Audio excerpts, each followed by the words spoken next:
তো হ্যালো বন্ধুরা, আজকে আমি সকাল থেকে গাড়ি বাই করি নাই, কারণ আজকে যা বৃষ্টি হচ্ছিল তাই দুপুর দিকে বাই করলাম। মিনিমাম 2টো হবে।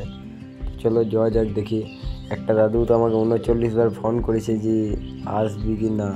তো আমি তো মাঠ চলে গেছিলাম, তাই ফোনটা ধরা হয়নি। তো চলো যাই, দেখি। দাদু তো রেগে মনে পুরো বোম হয়ে গিয়েছে। তো আমি জায়গায় ব্যাক করে নিয়ে বেরিয়ে পড়লাম।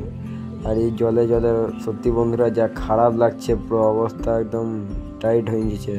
ঠান্ডা লেগে পুরো অবস্থা খারাপ, কেন টোটো নিয়ে ভিজতে হচ্ছে। দাঁড়াবে কোথাও, আর পর্দাগুলো লাগাইতে হবে। তো লাগাবো তখন দেখাবো। তো যাওয়ার টাইমে আমি 2টো বন্ধু, মানে ভাই টাইপের হয় গ্রামের সাইডে, তো ওদেরকে চাপাইলাম।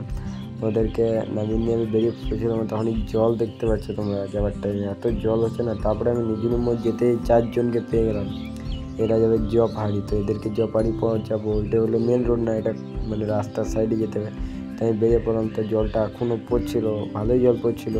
তারপর ওদেরকে নামিয়ে নিয়ে আমি জপাহাড়ি থেকে বেরিয়ে পড়লাম। তো বেরোবার টাইমে এই যে রাস্তাটা দেখতে পাচ্ছি এই পাশে, এটাতে মুসানজুরের মানে রাস্তাটা ক্যানেলে জল যায়, এরা এই ক্যানেলটাতে। এই যে রাস্তাটা দেখতে পাচ্ছ, এই রাস্তাটা এগুতে এত খারাপ ছিল, জপাহাড়ি যাওয়ার কোনো নামই ছিল না, জপাহাড়ি যাওয়া যেত না।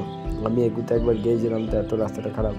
তারপরে দাদুর মাল নিতে আমি দোকান চলে এলাম। দোকানে এসে এখানে মালগুলো চাপিয়ে নিলাম। একটা আলু ছিল, কিছু সামান ছিল খোলা।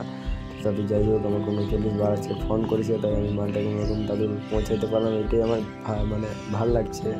তারপরে আমি ঘর যাবার টাইমে মানে জেঠুকে পেয়ে গেলাম। তারপরে জেঠুকে নিয়ে আমি চলে এলাম ঘরে এসে রাজাকে দিলাম সাইডে লাগিয়ে। তো রাজার একটা চাকাতে খুব আওয়াজ উঠছে এই পাশকার চাকাটাতে, তো ওটা কাল সকালে দেখাবো। তো চলো টাটা বাই বাই, যাই হোক চলো।